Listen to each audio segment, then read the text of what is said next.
I know my crowd is this is maybe a little bit of a dated reference, but you guys are aware of X Factor and Idols and those shows. And one of the things that I find interesting about those shows is when I first saw it, I think it was sort of early 2000s, you had to sing well or you had to be attractive, and usually it worked a little bit on a sliding scale. If you were very attractive, you could afford a few false notes. If you were not particularly pretty, then you had to sing really, really well to win the competition. But what's happened recently is that on an X Factor and Idols, any of these talent shows, just before you take the stage, they will say, "We've got our next contestant is Torsten. Let's give a round to Torsten." And you think you're going to hear his performance, but then you are taken back. It's a cutaway footage of him somewhere in a room or whatever, and then you can just hear by the music that something sad happened here. And Torsten would talk about his cat and how him and his cat used to sing together. And then one day the cat was hit by a truck. And every time he takes the stage, he does this for little whiskers. And then we are then transported back onto the stage, and Thorsten can perform his routine. Now, why is it that it became almost impossible for us? Because remember, you have to vote for these contestants. Why is it impossible for us to just relate to the aesthetic and the quality of the performance? Uh, but for us now to relate to it, you have to be a victim of some sorts. This reveals something. It is interesting. There are a couple of other things that I find interesting as well. A couple of years ago in the States, there's an academic, Carrie Dunn. She goes to, I think it's Claremont McKenna College, if I'm not mistaken. She presents a paper there, and then she just reveals that earlier this day, her car was vandalized, swastikas all over it, tires slashed, etc. And the next day, there's sort of a massive protest at the college. I think they closed down for a day. They didn't close down after 9/11, but they closed down after Kerry Dunn's tires were slashed and swastikas and all sorts of racial slurs or whatever. And then when they looked at CCTV camera or whatever, Kerry Dunn was slashing her own tires. She was putting the swastikas on her own car. That's interesting. Just a few years ago, there was this guy called Jesse Smollett. He's an actor in America, and he comes into Chicago, and he walks in. He takes a walk at night, and he is attacked by MAGA heights, so Trump supporters, and he's bleached. There's a noose is put around his neck. He's beaten up, and all sorts of racial slurs are directed in his direction. He comes back. He posts this online. Joe Biden, who's the other one? Kamala Harris. Everybody responds and say, "We need to stop this. This is terrible." And when they investigate, he hired two guys, two black Nigerians, to pretend to be white MAGAs, which is, I mean, amazing acting if you think about it, and to attack him so that he can present himself as this incredible victim. This is interesting. Still in the States, remember the States features very much in this thing. In 2008, John McCain is going up against what's his name, Barack Obama, and one of the McCain supporters reveals that Obama supporter attacked her, and then violently carved a B for Barack onto her head. When they investigated, they realized this is exactly what a bee would look like if you do it yourself in a mirror. So she herself carved the bee onto her forehead. What is going on? I think this reveals that there is a power that has come to attach itself to victimhood. There is a currency. For Jesse Smollett to be attacked in Chicago got all the most important people. All of a sudden, he's a household name because of his perceived victimhood. The same on the left, the same on the right. There is a power that's come to attach itself to victimhood. There is a French scholar called Pascal Bruckner And he says the following. This is quite a lengthy quote, but just bear with me. He says, heirs traditionally refer to the children from good family who enjoyed a large fortune and a good education. Now the word refers to the transmission of a new patrician value, suffering, which raises us to an unprecedented aristocratic order. How then can we avoid transforming ourselves into lobbies of professional sufferers, competing with others for market share of the martyr crown, just as they were imaginary, just as they are imaginary Jews, they are imaginary slaves, imaginary colonized people, imaginary genocide victims who want to drape themselves in an accursed legend and thereby win additional esteem. So one of the things that Bruckner talks about is in the 60s, 70s, there were people making a killing, writing books and sharing testimonies about the Holocaust and how they survived the Holocaust. And what was the one guy's name? I think I've got it here somewhere. And what it came down to is that these so-called Jews all had, when they investigated, they realized that these guys weren't in the concentration camps. They are relating to the concentration camps as tourists of the camps, not as firsthand, not from a firsthand experience perspective. And they walked around, shared stories, wrote books, bestsellers, etc. And it turns out they were imaginary Jews, sort of making money out of their so-called Holocaust Jewish experience. Listen to what Bruckner also says. He says this: wounded memories compete for the title of most affronted. Today, who does not fight to claim this label genocide? What people group does not seek to seize disqualification, to take its place on the grandstand where only the most privileged sit?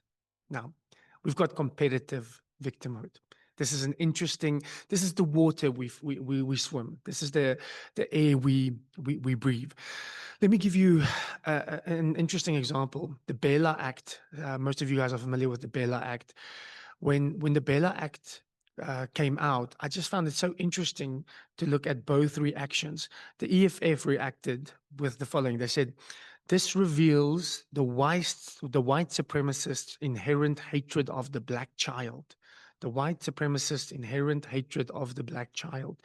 I also find it very interesting when the EFF, or let's say your black left, wants to present their own victimhood, it becomes very quickly, this is just the foot of the white oppressor on the neck of the black child. Very quickly becomes a child that is being attacked here. How did the AfriForum respond to this? They said, this is nothing short of cultural ethnic cleansing. The Bela Act is cultural ethnic cleansing. All right. I think Bruckner's quote comes into play here. There's this competitive victimhood. Now, a wonderful book was written in 2018 called The Rise of Victimhood Culture by Campbell and Manning, two sociologists who studies this new moral culture that came to be. And what they do is they look at the three moral cultures. You have the honor shame culture, you have then the dignity culture, and now they claim you've got victimhood culture. Now, I'm not going to go into too much detail about how they make sense of these three moral cultures, but the one thing that I think is relevant to us is this. In an honor shame culture, you are super sensitive to any accusation. So if you want to think of an honor shame culture, you just have to think of the Middle East and how those guys operate. So if you are offended by some sort of slight, something that is disrespectful, then the strong Middle Eastern man will make a scene very quickly in public. How dare you? You cannot do that. And they get over it very quickly, which is amazing. You always think that, you know, these guys are like a second away from like full blown fist fight, but then they sort of just go on and they sell their lemons again and whatnot. But any perceived sense of insult is, they are just insulted the whole time, and they are protecting their honor in the That's apparently what's going on there. But the way that they deal with it is by dealing it with themselves. So that's honor culture. You have to respond very quickly to these slights. Then in dignity culture, the language became more sort of sticks and stones, water. Is it water on the duck's back? Is that a thing in English? It's different in Afrikaans. So you've got this sense that you must be resilient. You should not be sensitive to what's going on around you. And if something does happen that you need to respond to, just use third parties for it. Just appeal to the courts. Just let somebody else deal with it. But it is beneath you to respond to it yourself. And it's also beneath you to be oversensitive. All right. So this is dignity culture. Now, according to Campbell and Manning, in victimhood culture, you've got the worst of both worlds. You are super sensitive on the one hand, in the same way that the honor shame culture is super sensitive, and you don't deal with the issues yourself. You appeal to third parties in the same way that the dignity culture does it. Does that make sense? Super sensitive, but you use third parties to deal with the conflict. And now we've transformed ourselves into these professional soccer players. I'm a rugby guy, but one thing that I've noticed about soccer is just how these guys would just fall in the box, and they would just grab hold of their shins and they would just shout, and it's this incredible performance. And but the hand of God is just so active, because in an instant, once that penalty has been awarded, there is this miraculous recovery, and this person can function again. We have transformed ourselves into professional divers, soccer players. So what happens? You need to be very sensitive to any contact that's made on the pitch, and then you have to perform so that this third party can intervene and give you your penalty. I think this makes a lot of sense of what we are seeing around ourselves at this very moment. This is victimhood culture. Now, what Campbell and Manning also state is this. They say they are pretty certain that victimhood culture started on the left. It started by your social justice warriors, a type of movement, but it has now been very much appropriated on the right, and it's now very comfortable on the right-hand side as well, which is also fairly interesting. Now, one of the things that fuels this oversensitivity, you're looking at reality and you are very nervous about the various things that's happening, is what is called a moral panic. So a moral panic is when, although it's not imagined, a particular threat is wildly exaggerated. Does that make sense? So a moral panic is that you look around you and you consider a particular threat significantly more significant than what it is. Now, famous moral panics in South Africa includes the Rooi Gevaar, the communist danger. You guys remember that? My mom shares the story where she's a young teacher in the, I think, 70s. Is that possible? 80s maybe. And she talks to a history student, and she says, she asked the one girl, let's call her Anna. Anna, do you have a boyfriend? She says yes, and it's Yanni. Yanni is her boyfriend. She says, do you love Yanni? I love Yanni. Do you think you can get married to Yanni? Yes, I want to get married to Yanni. If you, however, find out tomorrow that Yanni is a communist, will you be able to get married to Yanni? No, Juffrou. No, I won't be able. Anna, what is a communist? I don't know, Juffrou. I'm not sure. And the point is, this is the red danger. No-go zone. If he's a communist, I can't marry him. Not sure what a communist is. That is die rooi gevaar. And it was all pervasive. My mom also shares the story where they were on a family farm in Rustenburg, and this handsome man comes there at some point, and all the girls are infatuated with this handsome man who just asked for a bit of water, asked for a lunch or whatever, but he's just sort of passed by and whatnot, invited himself in.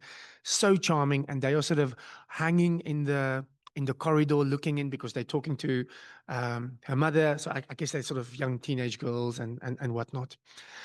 And he then excuses himself and he goes on their way, and these girls are giggly and whatnot. A few minutes later, the secret police comes and they say, "Have you seen a man with this description?" They say, "Yes, we have." And say, "This is Bram Fischer. He's a fugitive and we need to find this guy very quickly."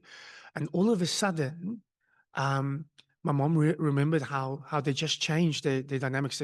It was actually they felt something very dodgy was here, and it was very threatening. His presence or whatever. But they were infatuated by this guy, and then after they realized, no, he's part of the Rooi Gevaar, they were like very scared of this very problematic character. So this was part of a moral panic. You guys remember the satanic panic as well. Everything was just Satan. So whether it was movies, whether it's, I mean, I remember going to a church camp being very unsure about my faith, but the one thing that sort of held me close to Christianity was C.S. Lewis. And I come there and here's this wonderful expose on how Narnia is satanic.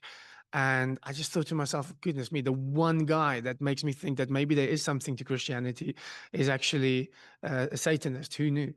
And Satan was just everywhere. And in this same talk, he just spoke about Lion King and the various satanic elements in Lion King. And everything I loved is just satanic. Narnia, Tolkien, Lord of the Rings, and Lion King, and whatnot. So there's satanic panic, seeing all of these things everywhere. Now, there is an interesting article written by a Wit scholar called Nikki Falkhoff, and she speaks of this moral panic that exists within the Afrikaner at the moment, historically and today. And she talks about die swart gevaar, die rooi gevaar, and how Afrikaners has always been sort of susceptible to a particular moral panic. And I think she makes a few interesting points.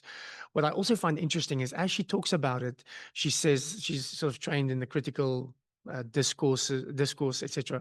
She says, but this actually just masks the power of whiteness and white supremacy and white monopoly capital, etc., etc. And then it just dawned on me that in the same breath that she is attacking the moral panic of the Afrikaners, she is reinforcing another moral panic, which now sees whiteness, white monopoly capital, white supremacy, this all pervasive white hand that is just constantly pushing its own agenda. So there's now a new moral panic that she is inadvertently just perpetuating. So here's what I'm trying to say, friends, that you've got two groups of people on the left and the right seeing reality with this through this very suspicious lens. The one sees the swart gevaar, the rooi gevaar, and at the moment, the woke danger.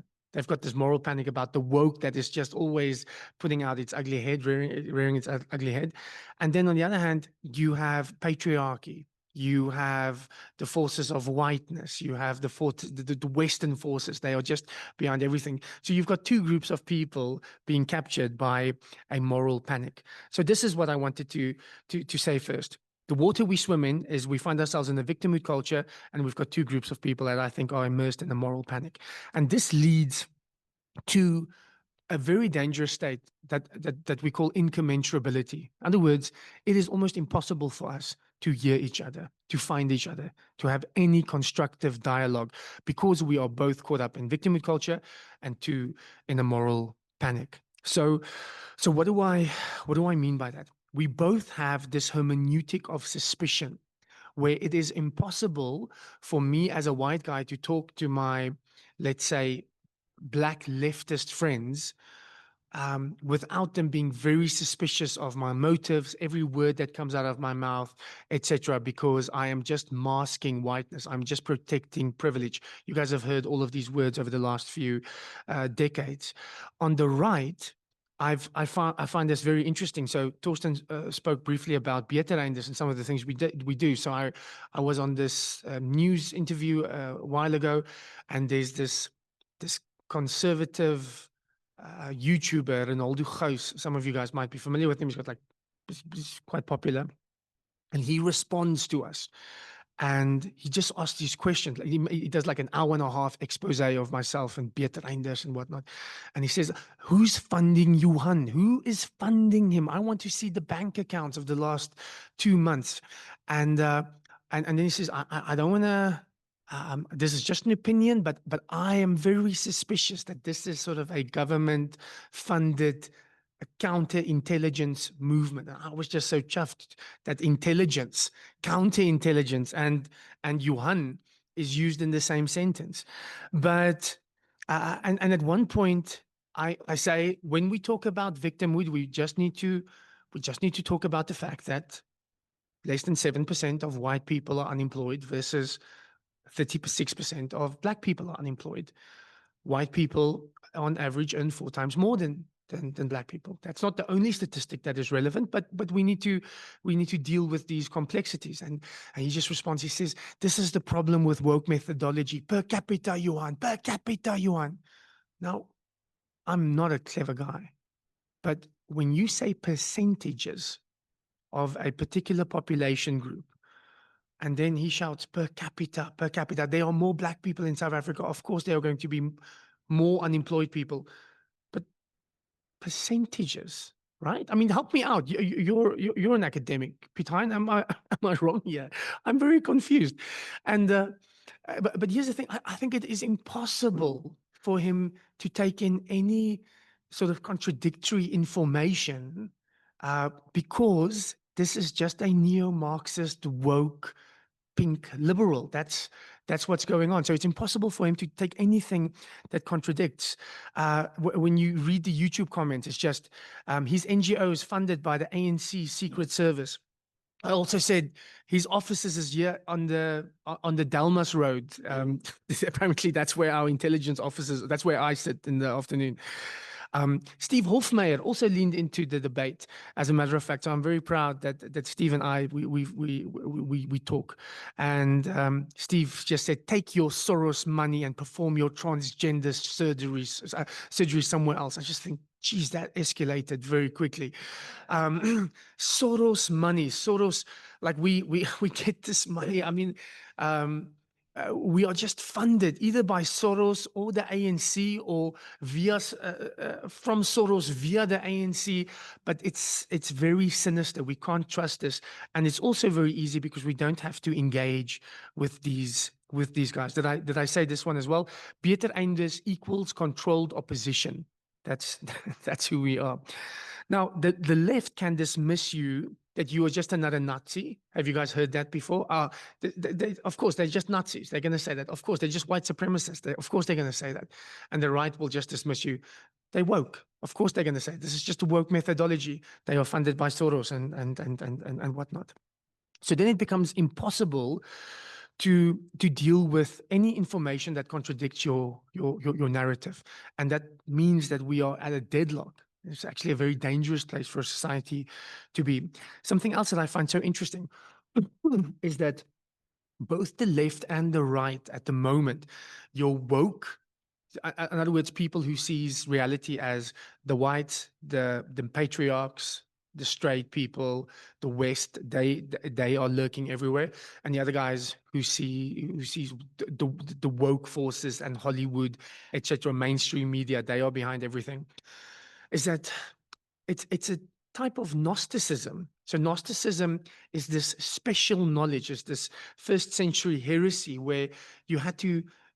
Reality is a blur. Don't believe what people are selling you. You need this secret knowledge to see what's really going on. And most people are trying to fool you. That is why I find it so interesting that if you listen to Ronaldo and a lot of your right-wing guys, they would just constantly say the enemy is mainstream media. This is Trump's line as well with MAGA. Mainstream media, you guys are lying. So just this attack on media, and then you guys can't believe what's going on over there, but we can tell you what reality is really, really like. But for that, you need this special knowledge. You need this gnosis. And I find this so interesting when I'm not sure if you guys remember, there was a shooting at the Pulse nightclub. I'm not sure, I think 2014, 2015, whatever.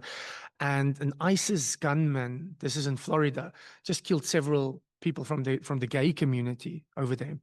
And then Black Lives Matter responded to this thing. So here's an ISIS guy who killed hundreds of gay people. And this is how Black Lives Matter responds. They say, despite the media's framing of this as a terrorist attack, we are very clear that this terror is completely homegrown, born from the anti-Black, white supremacy, patriarchal, and homophobic conservative right, and of those who would use religious extremism as a weapon to gain power from the few and take for the few and take power from the rest. Now that is so interesting. Here's the guy. He claims, "No, I'm ISIS." It's like, I think the gunman is very offended. No, don't give them credit. It's me. It's ISIS. It's Islamic State. Come on. But it is impossible to deal with anything that contradicts your narrative. It's this special knowledge. I know this is how they're trying to sell this to you, but this is actually what is going on. It's this hermeneutic of suspicion. Like I said, the idea of truth, the idea of common ground collapses when this happens. So one of the critical race experts, Robin DiAngelo, she's often said that when you hear words like, when there's an inter-race dialogue and you hear words like assume good intentions, feedback must be given calmly, be respectful. Those terms are merely rules to obscure racism and protect white dominance. Becomes very difficult to have dialogue when that is taking place. James Cone, the liberation theologian, he says whites cannot make any valid judgment about human existence. In other words, they do not have epistemic access to reality. They they can't say anything that is true and real because they cannot enter it through the suffering and experiences of blackness. What I find interesting as a mirror of this, somewhat at least, is in light of Ramaphosa not recognizing the crosses on, I'm not sure if you guys saw that, he didn't recognize where that was. By the way, it was a temporary exhibition of crosses. It is 30 kilometers away from my hometown where my mom still stays, where we visit regularly. I also didn't know where that is. And Joost Strydom, the leader or spokesman of Urania, he responded to this. He said, how is it possible that he doesn't know about those white crosses outside of Normandin in Newcastle, where I grew up, and I also didn't know about them? And he says, what I have realized is this: the various ethnic groups in South Africa lives, and then he used all caps, in totally different realities. And then he says the logical conclusion is self-determination.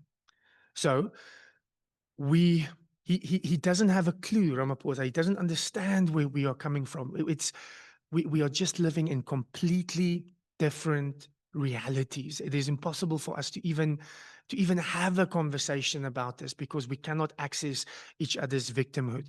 And this is something that I want to sort of build on and figure out. But to me, this is to a certain extent postmodernism.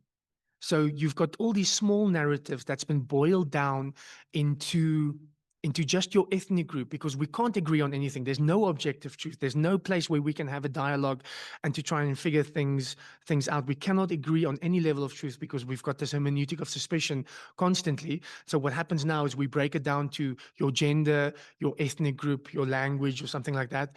And now the only solution is let's form government, etc., within a particular ethnic group because that's the only. It's only in the small narratives. Thinking of Lyotard. It's only in the small narratives that we can operate. We can't have a big narrative like the idea of a South Africa. That's too big a narrative. We must break it down to the smaller narratives, and then you've got a chance to construct some sort of society. Are you guys with me? So there's something very postmodern about this. Now, how do we escape this victimhood deadlock? I forgot my phone at home, so I'm just going to push through. So how does one escape this deadlock? The first thing that I would like to suggest is this, that we need to be aware of the water that we're swimming in, which I suggested is victimhood culture, and that we find ourselves in a moral panic. The second thing that we need to do is foundational to the Christian faith, which is we need to take the log out of our own eye. Okay. Now, the first question that I would like to ask is it possible that your perception of your victimization is mistaken? Okay. So, because we are in this victimhood, I think a very good question for us to ask in the culture that we find ourselves in Is your perceived victimization perhaps mistaken, or at least partly mistaken? Let me give you a few examples. So I'm big into rugby, and I played rugby and loved rugby, and I've met many white people who've told me. I remember at varsity they would tell me, I would have played Craven Week rugby if it wasn't for those blacks. But he's playing for the third team in our hostel. There is no way that you would have played Craven Week rugby. You're not. I mean, you'll be lucky to play in the second team of our hostel. I can assure you, there were 20 white people that kept you out of Craven Week, not one black person that kept you out of Craven Week.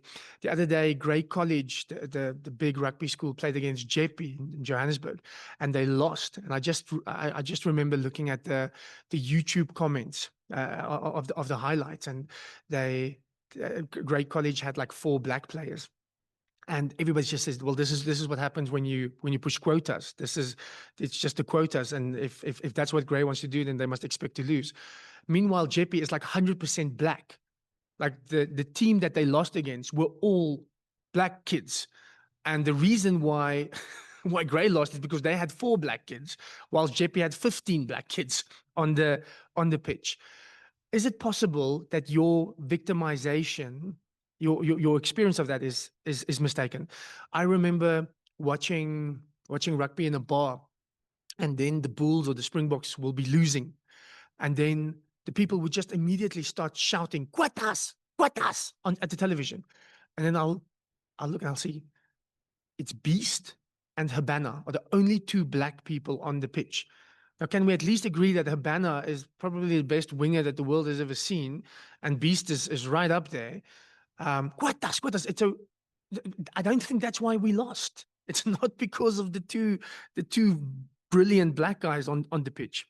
Likewise, Tommy Tolekile. I'm also big into cricket. Tommy Tolekile is a black cricketer, and he made a splash a few years ago where he said it was just racial discrimination, the only reason why he was left out of the cricket team. And there was a social justice report, and it revealed that Graham Smith and these people were very racist in leaving Tommy Tolekile out. The problem in cricket is that there's such a thing called statistics. So if you look at Tommy Tolekile's domestic average, it's 30. That is very poor. The guy that took over from him was AB de Villiers. He averaged 50, okay, almost double what Tommy Tolekile averaged, and he did it at an international level, not at a domestic level.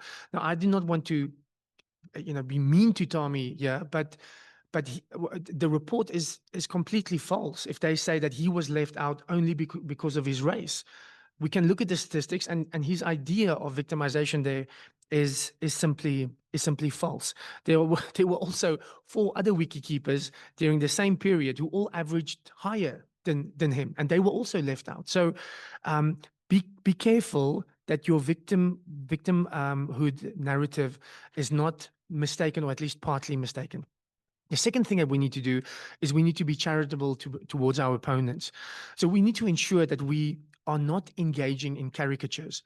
Now, Skulk, that Thorsten mentioned, he is a pastor in Johannesburg, and the UJ choir recently came and performed at their church. And afterwards, there's this woman who comes to him and he just says, you know what, Skulk, this was such a blessing. And when I listen to these kids, you know what? These black people, they don't hate me.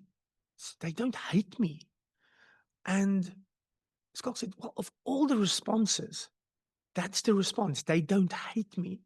And he realized that he has been engaging black caricatures on TikTok, on YouTube, the Malema songs, that Andile guy, Nota Baloy, and it's these caricatures of hate. But now a few friendly black faces sings in their angelic voices, and he said, what? How is it? They don't hate me? Is this even possible? I remember talking with a guy that I think I can call a friend, and he's very high up in AfriForum Solidarity. And we were talking at one point. I just said, man, like I experienced such goodwill on the ground between black and white. I really and I think you guys must just allow yourself to see that. And he wasn't playing for the stands. He wasn't trying to do anything cute. He just shook his head. He says, Johan, they hate us. They hate us. And that is, if you are constantly engaging, I think, with caricatures, then that is what you're going to find. Likewise, if you are black and you are looking at Steve Hofmeyer, you are looking at Vicky Momberg, you are dealing sort of with the Penny Sparrow type of social media racist, and you think that is what white is, then we are engaging caricatures. My experience of black people on the ground, real black people, has almost been unfailingly warm. And I think that is also how we escape victimhood. We need to ensure that we are not just engaging in caricatures. Then there's another thing. We need to be careful of imagined victimhood. Imagined victimhood is, or imagined suffering. Laurens van der Post is an academic, interesting figure, and he famously wrote about people who didn't fight in the Anglo-Boer War, in the South African War, but they refused to work with the English because they experienced the pain of their parents more than their parents. And he also said he found it so interesting in the Second World War that the people who endured the prisoner of war experiences in Japan, they were able to forgive the Japanese, but not the people who weren't there. So they were experiencing the pains of the people more intensely than the people who went through it. And we know something of that as well. If you've got somebody that you love and they've been through a hijacking or something traumatic, then I mean, I at least very quickly go, what I would do if I catch that guy. And it becomes very ugly because I experienced this trauma on behalf of these people. And it gets very ugly, where often the people who went through it are able to forgive and move on, etc. Now, I only say that because I've Andrew Duminy is a friend of ours, I want to say, and he's a farmer. I think of somebody like Kwesi van Sail. I think of somebody like Nick Sterfontein. These are all farmers, and they just simply state, guys, we are not diminishing the reality of farm murders, but we can at least say in our community, we do not live in fear. We don't even lock the doors. This is not the reality that we live in. And then I've just found it so interesting recently how people responded to that. Like, how dare you say that, farmer? How dare you say that you are not scared? This is the reality on the farm. So people are experiencing their pain on their behalf and almost invalidating their farmer lived experience because it must be suffering. So there is this imagined victimhood, and I suspect that many people have immigrated abroad, and they would cite crime, but it's not necessarily crime that happened to them directly. It's crime that happened somewhere else, and they experience it and internalize it, and they weaponize it. All right. So imagine suffering, I think, is something else. By the way, the EFF activists as well experienced the pain of apartheid more than the people who actually went through it. So you've got these young guys very angry. They have this imagined suffering, and they experience it more than your actual struggle heroes. My last question is: can your victimhood handle contradiction? So here's the thing: two things can be true at the same time, and I wonder if your victimhood can handle that. So, for example, BE has been grossly abused, and it's turned what should have been black professionals into professional blacks, and it's it's problematic. That's one reality. Two, white people are economically much better off than they were pre 1994, and we've landed on our feet. Can you handle both those statements? Can your victimhood handle that kind of contradiction? There are 144 race laws in this country. Statement one, yes. Can your victimhood also handle 7% of white people are unemployed? That's less than the unemployment of Spain, and more than 36% of black people are unemployed. The average white household per capita percentages earns 4 times more than the average black household. Can you hold on to both those statements? Criminality is high, and you've got politicians who are singing insensitive struggle songs and making insensitive and problematic political statements. Statement one. Two, whites are statistically less likely to be victims of crime in this country, not because we are less, statistically, per capita, percentage-wise, you are less likely to be the victim of crime. We've isolated ourselves, private security, call it what you want. Can you hold on to both those contradictory statements? And then again, the same statement, there are politicians saying hateful things about whites. And then also the majority of Black people are passionate about all races and reconciliation in this country. Can your victimhood handle various seemingly contradictory positions and statements that are simultaneously true and valid? All right. The last thing I want to say is this. This is abstract, and I am saying this more as a Christian ideal and less as a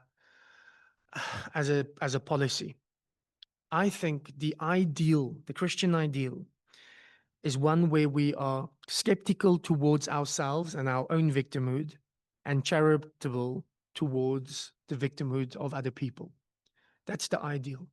John Matutle is a Black guy from Senegal, and he was just moved by Brendan Horner's death, the then Senegal young farmer, and afterwards he became a bit of an activist for the farm murders, etc. I spoke to him the other day, and he said one of the things that would happen is every second Afrikaner he would walk into would say, "We've been waiting so long for you, John. We've been waiting for so long for a Black person like you to stand up and say something about this." And he says, there's something that he's always wanted to say to them, and that is, "But do you know, I've been waiting so long for someone like you to stand up about our victimhood and the things that hurts our community." And I thought, that nails it. That nails it. I think John is operating from a deep Christian conviction where I don't think is grandstanding or anything. He was just deeply moved and he stood up against something. But it's not the only victimhood. There are different forms of victimhood. And I think as Christians, we are invited to share the other person's victimhood. The other day, I just heard someone saying that you must never defend yourself. You must always just defend other people. You will be sorted out. Now, I know that's a big statement, and I'm sure people can problematize it, but there is a profound Christian impulse in that idea. Don't defend yourself. Somebody else can defend you. And yeah, Philippians 2:3 verse 4, that says, "Do nothing out of selfish ambition or vain conceit, rather in humility value others above yourselves, not looking to your own interest, but each of you to the interest of others." So in summary, I'm actually already finished. I just for you to have a few handles on this talk, I would say that on the one hand, we need to know the world that the waters that we are swimming in. It's very much victimhood culture. Two, I would say, how do and then we find ourselves in a moral panic. And then my suggestion, a way out of this, is to say, make sure that your victimization or your experience of victimhood is not mistaken. Ensure that you are not engaging with caricatures of the so-called other. Beware of imagined victimhood, and can your victimhood handle contradiction? Okay. As I see it, the basic problem that we've got is that we're all immersed in our own subjectivism. So the only antidote, as I see it, is sound reason and reliable fact. And as far as the farm murders are concerned, what is the sound reason and reliable facts as you see them? So just know that what you think is obvious is at the moment obviously not obvious, which is this extreme subjectivism, this postmodernism. That's why the US strijdom. There's another quote that I found. Dirk Herman, who's one of the leaders at Solidariteit, he just asks, what should we do now? And the one guy comments, this is on social media, he just says, the problem is you can't negotiate with these terrorists. You can never trust these things. And he just says, yeah, yeah, that's the problem. And again, this is incommensurability. If there's no baseline, there's nothing to talk about. That's a very bad place for a society to be. Um, when it comes to farm murders, I I think one must be careful to say there's no issue. That's not true. I I find it so bizarre that the images that were shown of in the White House, close to my hometown, one of the last commercial farmers that were killed is somebody that I know. I know his wife very well, just outside of Newcastle. Tragic, tragic, tragic. So there's an issue. There's an issue. What happened in that particular scenario was they came onto the farm and wanted gold. They got information that they are hiding gold there, shouted, "Give us the gold, give us the gold." And this farmer was sleeping, jumped up, and he's like a very abrasive guy. What's going on? And he was tragically shot. No Malema slogans and stuff like that. Criminality is a big problem. Remember that your farms are businesses that are isolated. Criminality is a big problem. Does that mean that none of these farm murders were the result of revenge and racial hatred? No, I think you can find instances of that, but it's not one dimensional. Whatever the problem is, it's not one dimensional. The other thing that is very opportunistic, and I don't want to put myself out there as somebody who's done the research on this, but when they count the farm murders, they often just take the commercial farmers and they divide it by the farm murders over the last 30 years. But that is a bit problematic because a lot of those farm murders aren't farmers, it's wives, it's children, it's grandmothers or whatever. So the thing that you had to divide it through is much bigger. You must not divide the 30,000 commercial farmers. It must be 150,000 because it's family members as well. And it's not just 150,000, it must be expanded because you've got all the dwellers that's on the farm that's also included in the farm murder statistics. And the other thing is that they only count commercial farmers, they don't count plots. They count the plots as the deaths of commercial farmers, but they don't count them in the biggest statistic when they divide it. Does that make sense? Now, I'm just trying to state that um, there's a bit of opportunism when it comes to the activism of this particular thing. Um, and I can say all of that, and at the same time say that I think pastorally, it's not a good time to sing the song. Uh, I can also say about the song, by the way, that one of our initiatives in Beterreinders is we've got 3 guys in the township called Brandvlei, and they are producing the pottle mix that we use here in Pretoria, and we also have a farming enterprise with them. And there are 3 Afrikaners from Skalks Church who farms with Sia, Lucky, and the other guy, Chris, Mike, I forget the other guy's name. And one day they come there because they've got their chili farming and they do vegetables together and whatnot. And these guys aren't there. And they say, where are they? No, they're still coming back from the FNB stadium. What was there? No, they were supporting Malema. They were supporting Juju there. And they in the FNB stadium, Sia and Lucky were, I mean, if you look carefully, I'm pretty sure you can see them singing Kill the Boer. 2 hours later, they are farming with Chris and Mike, and they're like very good friends. Now, I'm just saying that if you ask them, for them it's a vibe, it's a struggle song or whatever. It really doesn't translate into any sort of animosity, right? Uh, and this is completely anecdotal, right? So please, I'm not putting this as you see, therefore the song is peaceful. I'm not saying that. I'm just saying that when it comes to the issue of farm murders, it is very complex. Let me give you one more thing.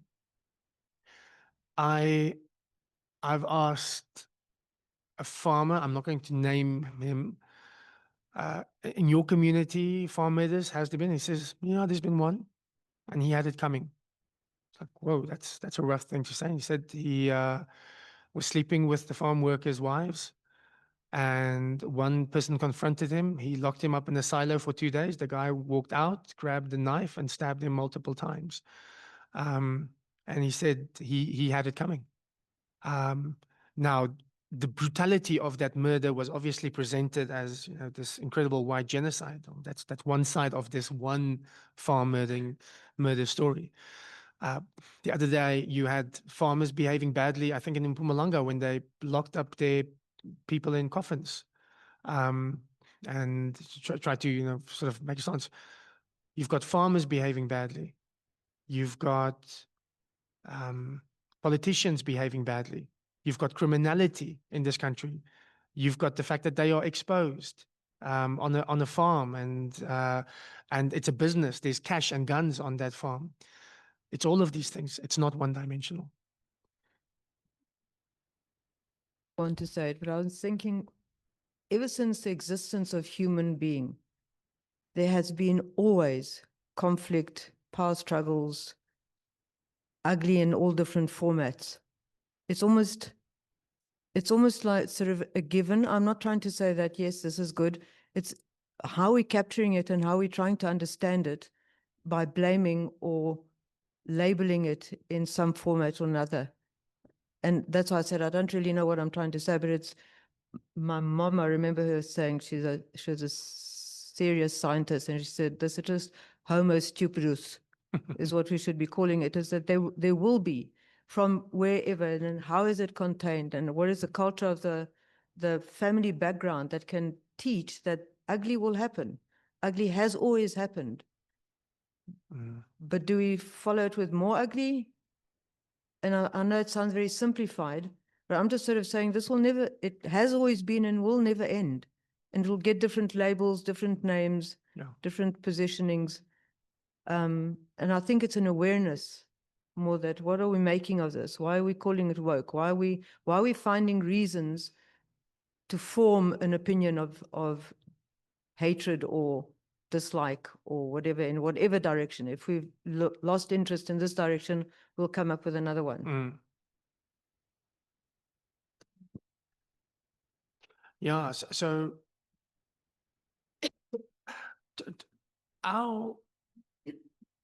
we are not hardwired. We're hardwired for survival from an evolutionary perspective. Like we need to survive. We're not hardwired necessarily. I mean, like I don't want to get into a discussion with somebody who's actually read books, but the thing is, tribalism comes very naturally to me and you. We don't have to think about it. It's very, it's just very, very easy for me to fall back on that. It's very easy for me to drive in the traffic, and somebody is driving badly, and I look to try and just see the gender and the race of that person, and I'm like, okay, no, okay, no, it makes sense. It speaks so easy to this heart of mine. Now, what is that? It means that you're right. That's sort of our natural. It's hard work. It's hard work to get out of that. It's hard work to scrutinize that.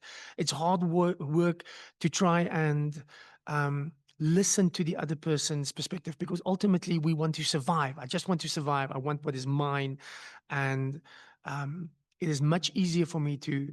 Tribalism comes much naturally to the human heart than to say, let's collectively all put everybody here and let's make sure that this is fair, etc. That is not the default human position, and I think Christianity speaks to that. Yeah. Yeah, it's just a thought that I want to go and reflect on a bit more. I'm thinking about the first murder that we read about, and that's between Cain and Abel, and it's kind of a farm murder happening there as well. Wow. But just how, I think there's that, that response where, because they are now both is the victim, right? The one is killed and the other one is saying to God, oh, but am I my brother's keeper? So now I'm the victim, because why was I supposed to not do this, And just, that's the point. Yes, you were your brother's keeper. Yeah. And is that maybe what we said with, is saying, okay, we can see, yes, there is human nature and there's all of these things, but can we say my responsibility is to be my brother's keeper? And I don't know what that practically then looks like, but I think that's saying, no, I'll take responsibility for my own behavior and I think in that case, that's not saying, oh, I'm white, so I'm my white brother's keeper, or I'm black and I'm my black. That's saying exactly the opposite. It's saying, Exactly. no, I am my brother's keeper, meaning like I'm going to look after you being different than me. You're going to look after me being different That's than you. profound, actually. Yeah. That is profound. I mean,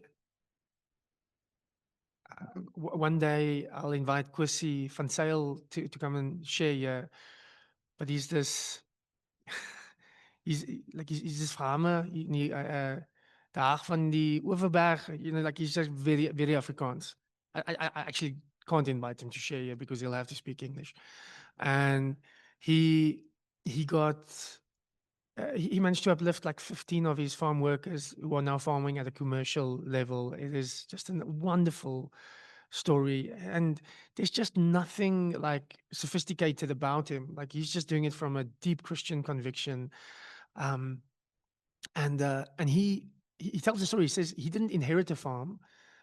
Somebody gave him an opportunity when he was young, and then he's now able to farm. And he said, geez, but the only reason why I'm here is because somebody gave me a chance. And he said he played with these farm who are now working for him. He played with them as kids, and they had dreams of being farmers one day. But now he's the farmer, and they are the farm workers. They said, like, how can I try and get these guys, give them the chance that I was given? And now they are commercial farmers themselves. It's hard work. It's not sentimental. Lots of challenges, etc., etc. But that is sort of speaks to this thing that you are saying. And yet, let me just say this. We have been shouting. There's this video of Eugene Blanche after a farm killing in the early 90s, and he just says, "My volk, dit sal nie gebeur nie, ons sal opstaan."